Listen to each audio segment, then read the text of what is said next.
건강검진이나 질병으로 인해 검진할 때 빼놓지 않고 하는 것이 방사선 검사입니다. 엑스레이 촬영부터 암 치료까지 의료 분야, 또 범죄 예방, 환경보호, 농업, 우주 탐사에 이르기까지 방사선은 우리 생활 곳곳에 활용되면서 인류의 건강은 물론이고 또 과학 발전에 중요한 역할을 해왔습니다. 하지만 방사선은 자칫 잘못할 경우 인체와 환경에 큰 영향을 줄 수 있어서 양날의 검으로도 불리는데요. 실용인문 클래스, 오늘은 일상에서 사용하는 방사선에 대해 알아보겠습니다.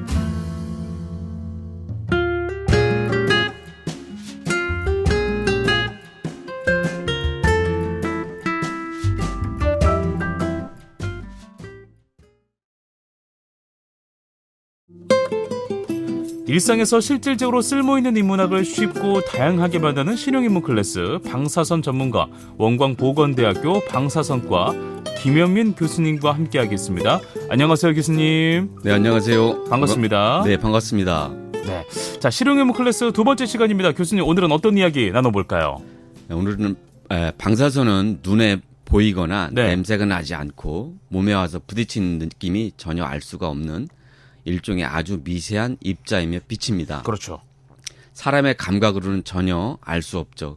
그래서 특수한 장비를 이용해서만 방사선이 작용하고 있다는 것을 파악할 수 있습니다. 네. 이런 방사선은 우리 주위 어디에서나 존재하고 있는데요. 예. 방사선은 종류에 따라 물질을 투과하는 투과력이 각각 다릅니다. 또 방사선은 자연 방사선과 인공 방사선으로 나눌 수 있는데요. 예. 오늘은 일상에서 사용하는 방사선에 대해 알아보겠습니다. 알겠습니다. 방사선의 즉흥성은 수수께끼이자 깊은 경탄의 대상이다라는 마리 큐리의 말처럼 이 방사선의 세계는 알수록 신기하고 참 신비롭다라는 생각이 듭니다. 그럼 먼저 자연 방사선에 대해서 알아볼 텐데, 자연 방사선 정의가 과연 무엇일까요? 네, 자연 방사선은 자연에 존재하는 방사성 물질의 붕괴에서 발생하는 에너지의 전달 과정이라고 할 수 있습니다. 네. 빛 또는 입자의 형태로 전달되게 됩니다. 이와 관련하여 천연 방사능은 자연에 존재하는 방사선 동위 원소의 붕괴에 의해서 나타나는 것이고 자연 방사선이 방출되는 과정을 뜻합니다. 아, 그렇군요. 자연 방사선은 땅속의 광물질로부터 또는 우주로부터 또 전자기기로부터 음식물로부터 그리고 우리의 몸속으로부터 심지어 담배에서도 발생됩니다. 아하.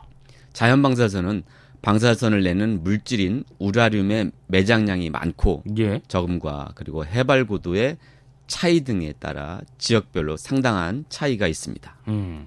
브라질의 가라파라시라는 데에서는 연간 10mS의 자연 방사선이 발생된다고 합니다. 그렇군요.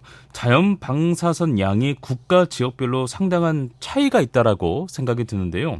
그럼 세계 평균 방사선 양은 얼마나 되고 우리나라의 경우는 또 어떨까도 궁금해요. 네, 유엔 과학위원회 자료에 따르면 연간 자연 방사선 양의 값은 전 세계 평균은 2.4mS 정도입니다. 밀리시버트는 유효설량의 단위인데요. 유효설량은 인체의 어느 조직이 방사선의 균일 또는 불균일하게 조사된 경우 조직별 상대적인 위험도의 차이를 반영하는 설량 단위입니다. 즉 중요한 장기인 골수에 피폭되었는가 혹은 하찮지는 않지만 손목에 혹은 손톱에 피폭되었는가에 따라서 우리 몸에 전체적으로 끼치는 영향을 평가하기 위해서 도입된 단위입니다. 그렇군요. 병원에서 가슴 엑스선 검사 한 번을 하게 되면 네. 피폭되는 양이 0.1mS 정도입니다. 어허. 우리나라의 경우 연간 평균 방사선 양은 세계 평균보다 약간 높은 3.0mS이고요. 일본은 우리나라보다 낮은 1.5mS. 아, 그래요? 핀란드는 7mS로 지역마다 많은 차이를 보입니다. 네. 그 자연 방사선도 종류가 좀 다양한가요? 어떻게 구분이 되는지도 궁금하네요. 네, 자연 방사선은 자연 방사선원이라고 하는 선원에 따라서 방출되는 방사선이 다릅니다. 우주선, 토양, 대지 방사선, 인체 내 방사선, 대기 방사선, 수중 방사선 또는 건축 재료에서 발생하는 라돈가스 방사선이 있습니다. 천연 물질이든 인공 물질이든 인체에 방사선 영향을 미치는 것은 물질 자체가 아니라 그것이 내는 방사선, 즉 알파 입자, 베타 입자, 감마선, 중성자선 등이 있습니다. 예. 인공 물질에서 나오는 천연 물질에서 나오던 방사선의 본질은 같습니다. 따라서 방사선 영향은 노출된 방사선의 양에 달려있지 그 네. 방사선이 어디에서 나온 것이냐에는 달려있지 않습니다. 그렇군요. 그럼 그 자연 방사선에서 이제 우리가 가장 좀 우려하는 피폭이라는 거, 가장 큰 피폭을 주는 것은 또 어떤 종류일까? 이것도 궁금합니다. 네, 공기 중에 라돈가스 흡입이 가장 선량이 많다고 알려져 있습니다. 아, 그래요? 개인이 1년간 받는 방사선량은 1.3mSv 정도로 예. 대부분의 호흡에 의한 인체 내부 피폭입니다. 내부 피폭이라는 건 이제 몸 안으로 들어간다는 뜻이죠. 그렇죠. 예. 라돈은 땅 속에 존재하는 천연 방사성 핵종인 우라늄이나 토륨으로부터 라듐으로 생성된데 이걸 붕괴라고 하는데요. 예. 이게 붕괴 때 만들어지는 불활성 기체 핵종입니다. 음흠. 라돈가스는 벽돌, 석고 등 건축 자재에서 방출되고요. 지하실이나 벽 틈새를 통해서 실내로 유입됩니다. 예. 세계보건기구는 라돈가스를 흡연에 이은 폐암 발병 주요 원인 물질로 규정하고 있습니다. 우리나라에서도 2003년부터 지하 역사나 상가, 다중 이용시설군과 학교 등에 대하여 실내 라돈 권고 기준을 설정하여 관리하고 있습니다. 맞아요. 네, 가장 효과적인 라돈가스 저감 방법은 환기입니다. 가장 간단하네요. 예, 오. 창문을 열거나 하는 환기죠. 그래서 네. 자연 방사선은 본질적으로 제어할 수 없으므로 예. 관리 대상이 아닙니다만, 그러나 전축 재료로부터 발생하는 라돈가스 예. 방사선은 인위적 제어가 가능하므로 우리가 열심히 환기시키고 이런 관리 대상으로 포함하게 됩니다. 그렇군요. 그럼 우주선과 대지 방사선의 경우는 피폭량이 어느 정도일까요? 네, 우주선과 대기 중의 질소나 산소의 원자핵 반응에서 생성되는 자연 방사선량은 0.35mSv 정도입니다. 예.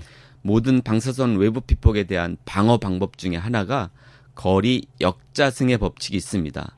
즉 방사선원과 거리를 2배로 멀리하면 내가 받는 피폭설량은 4분의 1로 줄어든다는 법칙입니다.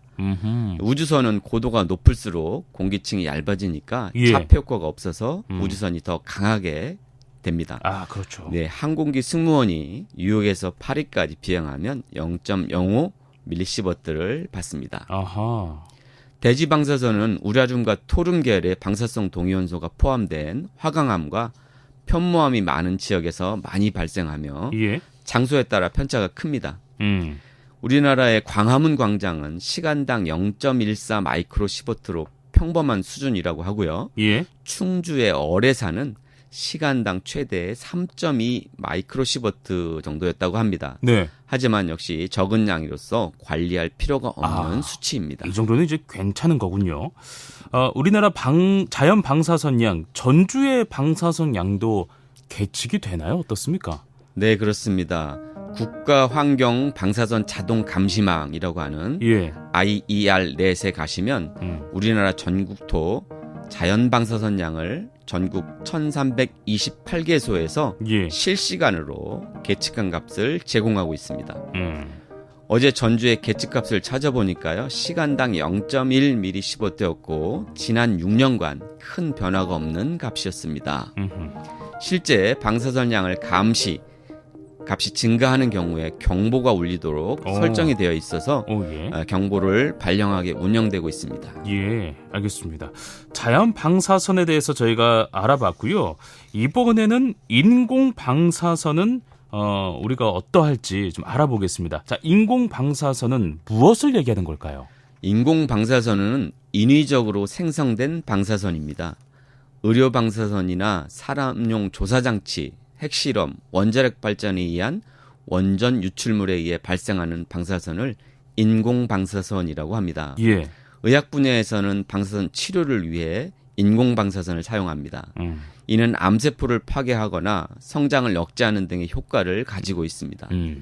진단 분야에서도 X선, CT, FET 등의 방사선 영상도 바로 인공 방사선입니다. 예. 산업 분야에서는 인공 방사선을 사용하여 예. 방사선 조사를 실시합니다. 어허. 방사선은 물품의 손상 없이 내부를 들여다볼 수 있는 장점이 있습니다. 그렇죠, 그렇죠.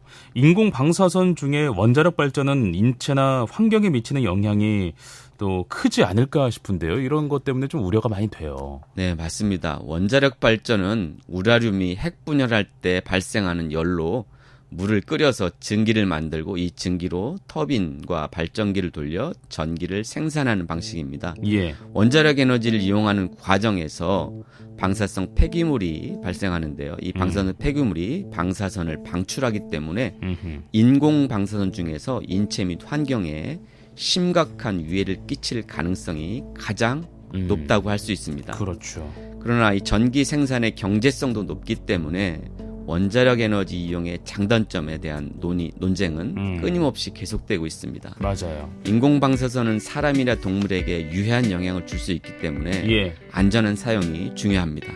이를 위해 국제적인 방사선 안전 가이드란을 준수해서 사용해야 하겠습니다. 네. 그럼 우리 일상에서 만나는 인공 방사선은 어떤 사례들이 있을까요? 네.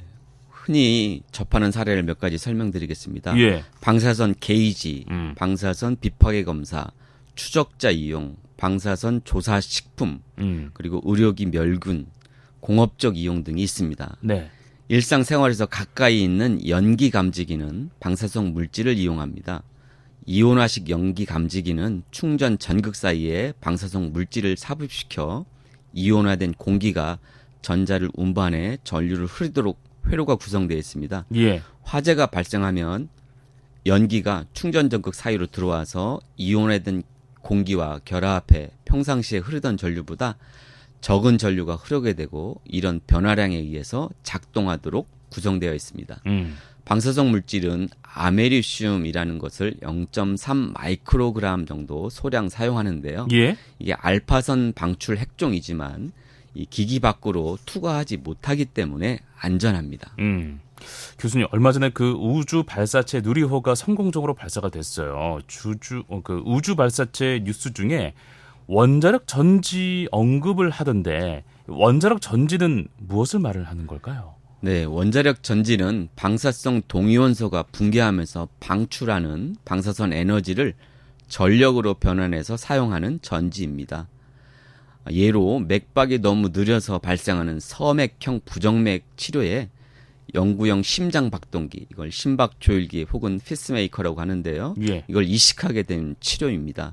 그러면 일반적으로 인체 삽입형 전자의료기기에 사용하는 배터리의 수명이 예. 5 내지 10년 정도로 주기적인 재수술이 필요합니다. 이때 원자력 전지를 이용하면 교체 시기를 대폭 늘릴 수 있고 실제로 지난 2019년 러시아는 50년간 사용 가능한 소형 원자력 전지 개발에 성공한 바 있습니다. 오. 원자력 전지 심박 조율기 장치 한 개당 2에서 3큐리로 소량의 방사선 동위원소가 들어가 있으며 예. 이는 핵분열 반응이 아닌 방사성 동위원소의 붕괴 현상을 이용하는 것으로 방사선 위험에서는 안전합니다. 오. 그 밖에도 원자력 전지는 우주 탐사의 핵심 에너지원으로 사용되며 앞으로 우주 탐사가 활발해지면 예. 원자력 전지에 대한 수요가 더 커질 거라고 생각됩니다. 네, 알겠습니다. 교수님, 일상에서 가장 큰 피폭을 주는 인공 방사선은 무엇일까요? 예, 자료에 의하면 일상생활에서 가장 큰 피폭을 주었던 것은 야광시계라고 되어 있었습니다. 손목시계에 야광 물질로 라듐을 사용하게 되는데요. 예. 이 라듐이 바로 아까 방사성 물질이었죠. 그래서 인체 피폭이 있었고 그래서 라듐을 대신에 설량이 작은 트리튬으로 사용하였다고 하나 또 트리튬은 반감기가 12.3년으로 짧아서 변색이 되는 문제가 또 있었다고 하네요. 그래서 최근에는 피폭이 없는 인광 물질을 사용하고 있습니다. 산업용 야광 물질을 제어한다면 예. 의료 방사선이 가장 큰 피폭의 원인이 됩니다. 그렇군요. 인공 방사선은 아무래도 의료 분야에서 다양하게 쓰이고 있죠. 어떤 것들이 있을지 한번 쭉 나열을 해볼까요? 네, 병원에 가시면 엑스선 검사, 예. CT 등 여러 가지의 검사 장비를 볼 수 있습니다. 검사 항목을 들면 엑스선 촬영, CT, MRI, 핵의학, 음흠. 유방 촬영술, 골밀도 검사, 치과용 X선, 방사선 치료 이런 기술들이 모두 방사선 발생 장치를 이용한 것입니다. 네네. 물질을 자유롭게 통과할 수 있는 방사선의 특징을 이용해서 숨겨진 질병을 찾고 음흠. 암세포만을 선택적으로 치료하는 등 방사선은 의료 분야에서 다양하게 사용하고 있습니다. 예. 사이클로트론은 고주파의 전극과 자기장을 이용해서 입자를 나선 모양으로 가속시키는 입자 가속기의 일종입니다. 예. 이 사이클로트론에서 생성된 방사성 동위원소를 사용해서 패치 검사를 하게 되는데요. 이 방사성 의약품 생산할 수가 있습니다. 예. 핵의학 검사는 다른 검사에 비해서 질병으로 인한 해부학적 이상이 생기기 이전에 나타나는 기능적인 이상을 찾아내기 때문에 예. 질병을 조기 진단할 수 있습니다. 극미량의 방사성 동위원소를 사용함으로써 비교적 안전한 검사 방법입니다.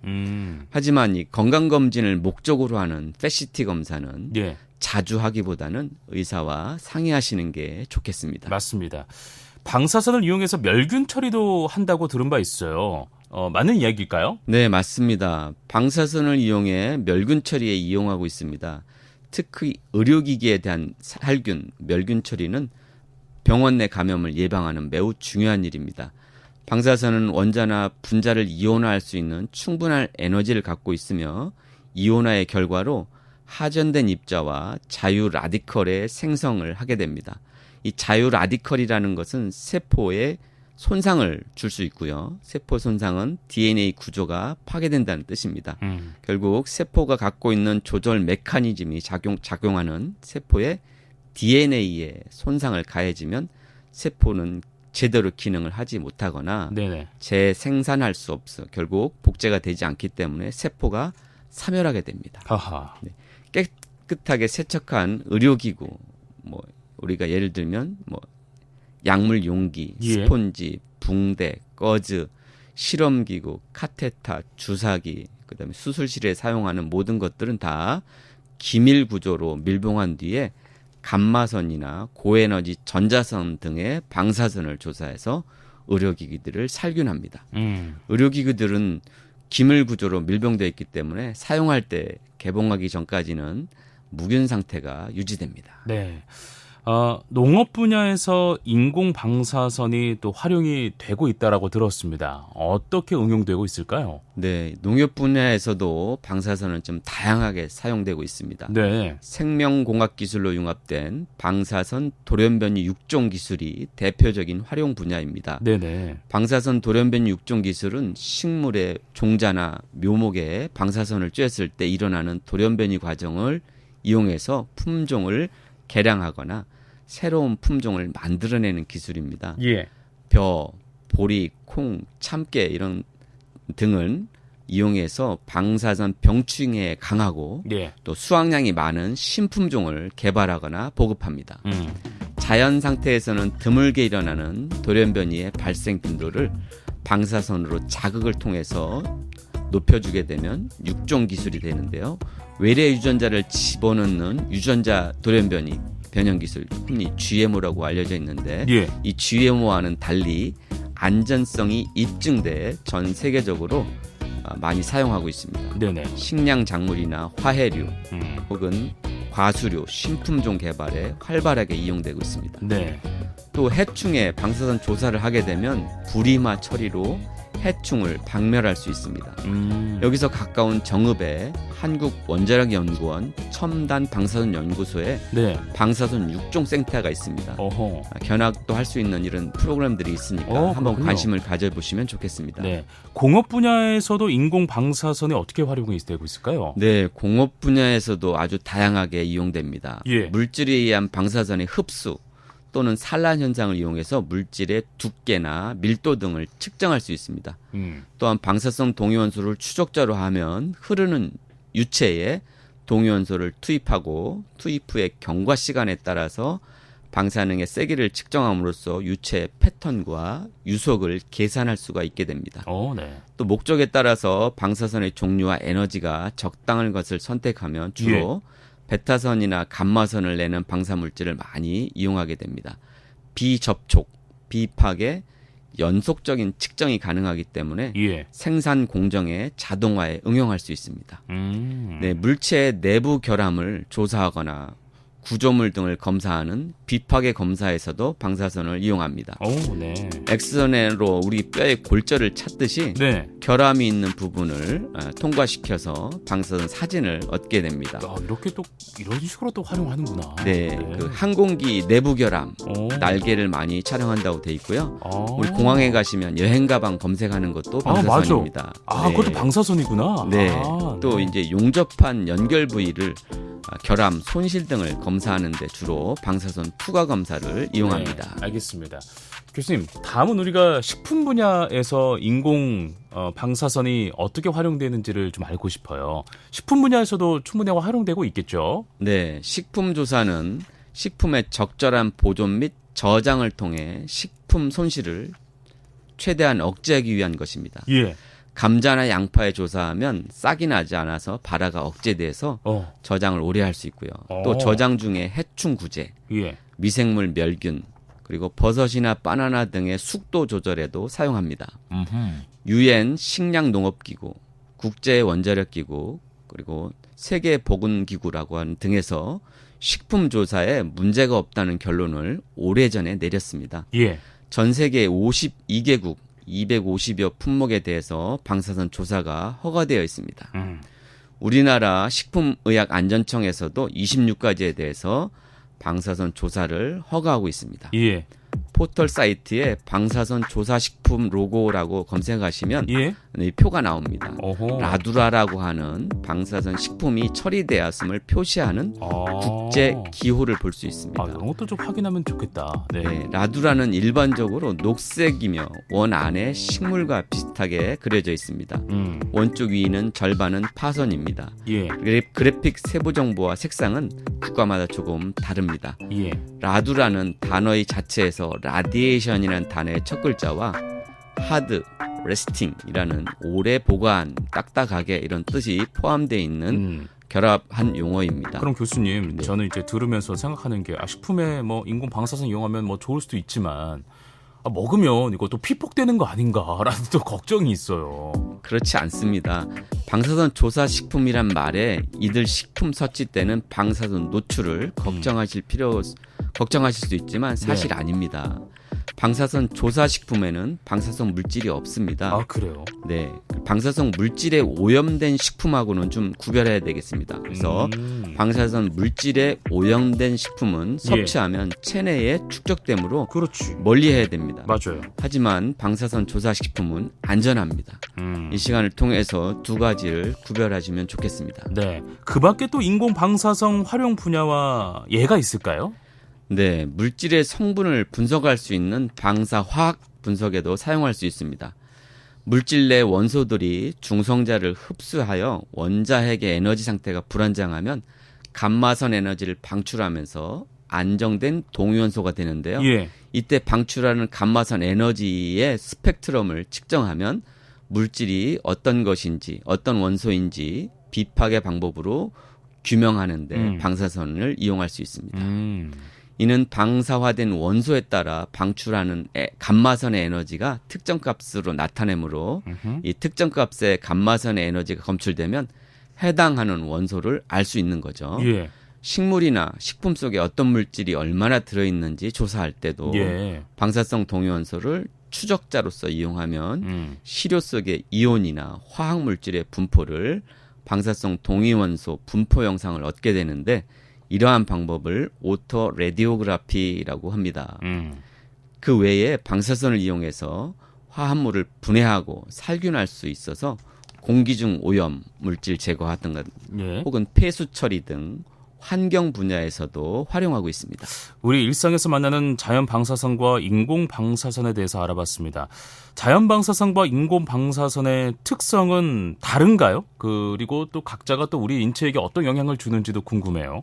네, 자연 방사선과 인공 방사선을 구별하지만 예. 방사선이 가지는 성질이나 인체에 미치는 영향 모든 특성은 자연 방사선이든 인공 방사선이든 똑같습니다. 아, 그렇군요. 네, 방사선이 인체에 미치는 영향은 우리가 방사선과 함께 생활해도 아무런 문제가 없는 것이 우리 주위에 있는 그런 방사선의 별로 양이 적기 때문에 특별히 관심을 두지 않아도 되는 적은 양입니다. 네. 그러나 우리를 따뜻하게 해주는 열이나 물체를 볼 수 있게 해주는 빛도 네. 순간적으로 너무 많이 받으면 몸에 해로운 것처럼 예. 일시에 너무 많은 방사선을 받게 되면 여러 가지 신체적 장애가 나타나기도 합니다.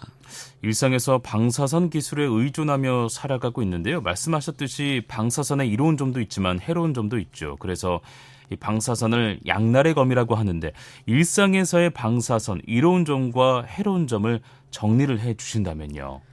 네, 의료에서 사용하는 방사선은 가장 이로운 장점 중에 하나겠죠. 예. 병의 진단이나 치료에 폭넓게 사용하고 있습니다. 방사선 사용은 정당화 측면에서 환자의 이익이 손해보다 클 때, 그때 사용하게 되며 예. 또 사용할 때는 방사선 검사를 할 때는 달성 가능한 수준에서 가장 낮은 방사선을 사용하는 그걸 최적화라고 하는데요. 이런 예. 최적화를 설정해서 사용하게 됩니다. 의료뿐만 아니라 산업 전반에서 방사선은 헤아릴 수 없을 정도로 많은 분야에 이용되고 있죠. 방사선의 사용은 해를 거듭할수록 점점 더 그 이용의 폭이 넓어지고 있습니다.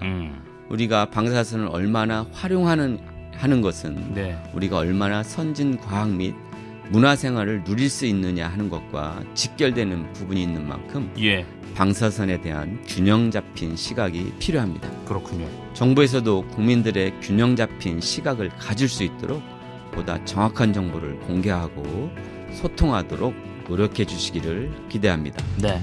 자, 실용 입문 클래스 오늘은 일상에서 사용하는 방사선, 자연 방사선과 인공 방사선을 주제로 이야기를 나눠봤습니다. 지금까지 방사선 전문가 원광보건대학교 방사선과 김현민 교수님과 함께했습니다. 오늘 고맙습니다. 감사합니다.